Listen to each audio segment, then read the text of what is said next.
my life has had various twists and turns, most of them phenomenally good. And sometimes it's the good ones that have produced the biggest changes. It's been about 12 years now. I was driving home. I do a segment on PBS on the NewsHour called Shields and Brooks with Mark Shields.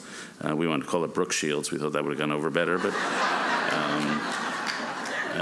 But so it was the summertime, and I get out at 7 p.m., and it was still light out.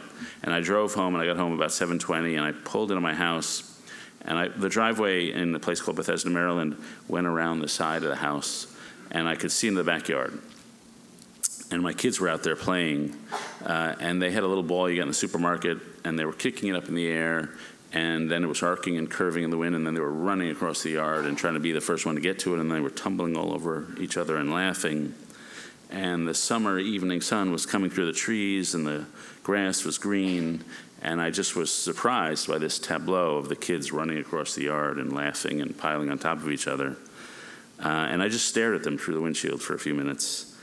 And it's one of those unexpected moments when life and time are suspended, and when reality sort of spills outside its boundaries, and you get a sense of feeling of overwhelmed with gratitude.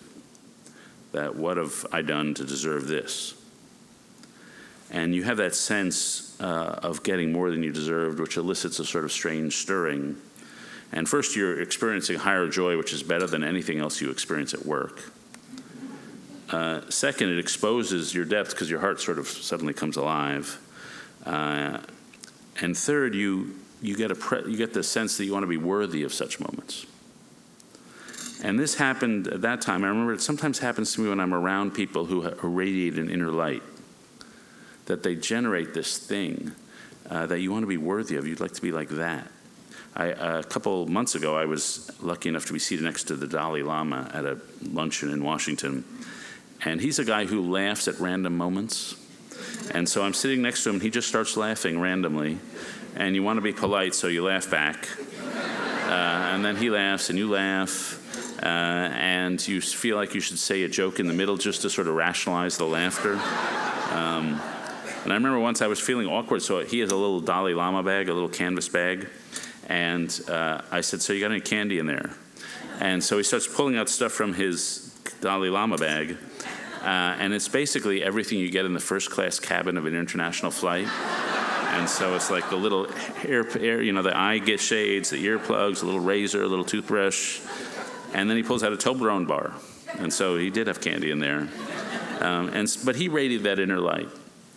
And he's a global celebrity. But, I'm sure all of you have had this experience. About once a month, I run into somebody who just radiates a joy.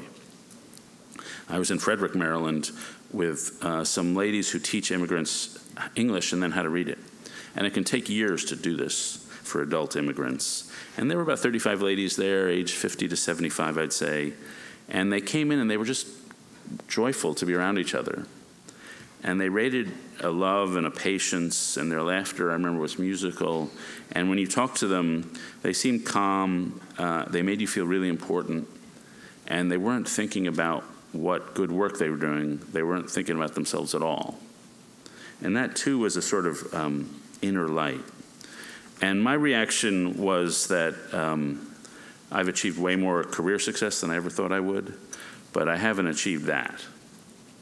That what they have, that inner light, or what the Dalai Lama has, is something that you don't get by writing for the New York Times. God knows. And so I remember thinking, well, you only get one life. I want to spend part of it trying to be like that.